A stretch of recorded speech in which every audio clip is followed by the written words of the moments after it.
The dollar is not going away anytime soon, but neither is this gold. And when you consider the effort to de-dollarize and you add gold to the mix, you're going to get an interesting result. I'll explain as we explore.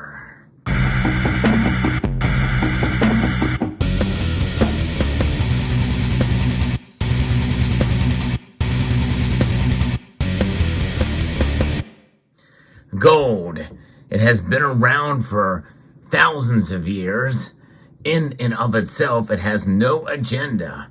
However, such as you see here, these gold coins, well, they spark an emotion. They are Chinese gold coins. That's right. And of course, many of these are faked. But you also see examples of this where China itself is leading the effort to de-dollarize right now. In fact, the latest news is that they are buying yet more gold, bolstering their reserves. I have a story from Forex Live that talks about the August data that is showing that China's foreign exchange reserve has dropped 1.38%. That means they're trying to rely less on this and more on this, gold. And this is according to the China State Administration of Foreign Exchange. At the same time, China extended its streak of expanding gold reserves to a 10th consecutive month. The People's Bank of China bought about 930,000 ounces of gold into its reserves in August. That boosted its holdings to 69.62 million ounces. That's 2,165 tons. And since November, China has added a total of 5.95 million ounces to its stockpile. And this is an effort to reduce the reliance on the US dollar. And that is something that not only China is doing, but other nations around the world as well. But China is the second largest superpower. Now, that's in my research. I also got an article from Silver Honda from Kitco that talks a little bit about this. And there's some intriguing information in here that I think is quite fascinating to see the dynamic between the dollar, the top currency, which is now very strong. It's at 105 as I record this video, in the strength against other currencies. China's appetite for gold remains insatiable as the nation's central bank added more of the precious metals to its foreign reserves for the 10th consecutive month. And that is just it. And 29 tons of gold in August, lifting the year-to-date purchases to 155 tons. When you think about that, and you think about what their totals are, as I mentioned previously, it still pales in comparison to what the United States has, by far and above all other countries. Several of them combined do not equal the amount of gold that we here in the United States has, because if you add that all up, it's over 8,100 tons of gold. That's if you believe we actually have the gold. There are many who question the official holdings of the United States, and understandably so. I believe we should have an independent audit of the gold reserves.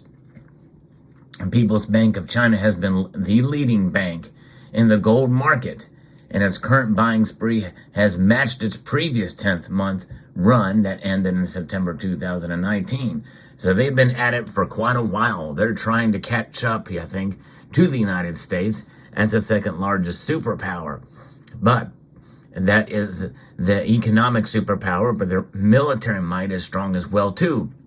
We've been seeing moves in the South China Sea and intentions on Taiwan as well.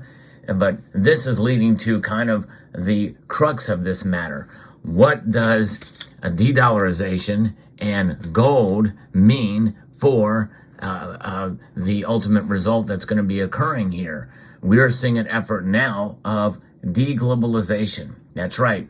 Gold plus the dollar plus de-dollarization equals de-globalization. You know, it was before the invasion of Ukraine by Russia, and even before that, there has been some efforts. I've talked about this dating as far back as 2018, how, you know, in and the World Economic Forum, and also and in other meetings where they're talking about globalization versus de-globalization, and in efforts where certain nations come together to create, a competitor to the U.S. dollar, and that was been happening with many of the BRICS nations. Have been doing this for quite a while. BRICS, which started as an organization in 2001, has been moving in this direction.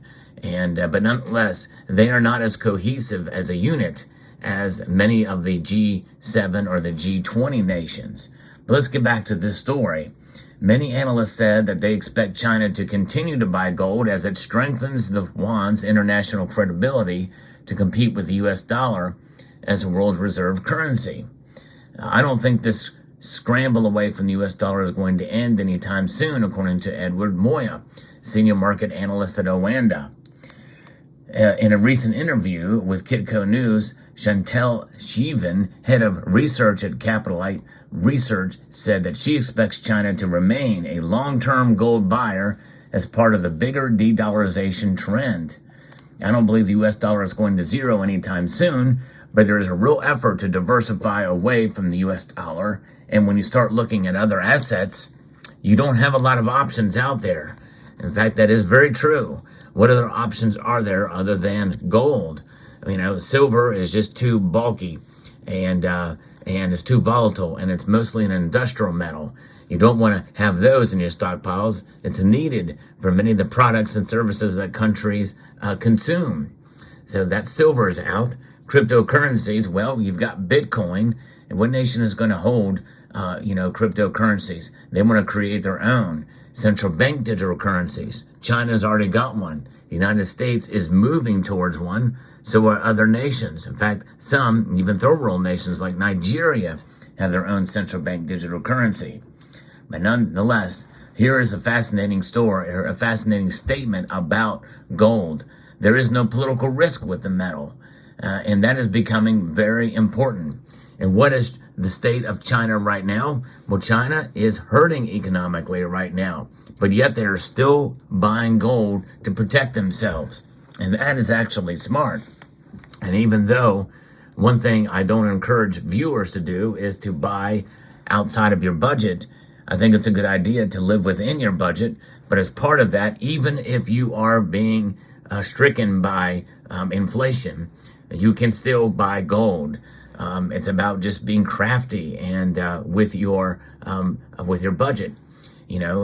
Cutting back on other areas that you don't need to spend money on, and finding ways to find smaller bits of gold. You can find fractional gold on a budget. I've done several videos on that topic, and you can make that work for you. And I think it's a good idea to have that, as well as stacking a little bit of silver as well. But again, not outside of your means. And obviously there are times when you can't buy either. But nonetheless, the central bank's gold demand is at a significant factor behind gold's reliance, as U.S. dollar index trades near a 6-month high at 105 points. The 10-year bond yields continue to hold near 16-year highs above 4.2%. Moya noted that while central bank demand continues to support the market, prices could continue to struggle in the near term. And that is true. Now, when we think about this, we have this dichotomy, this shift. We have basically two different worlds economically that are starting to emerge. We have the G7 or G20, the West, and the East, essentially. The BRICS nations versus the rest of us.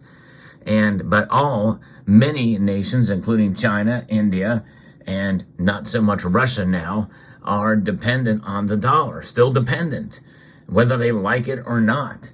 But there is an effort to de-globalize.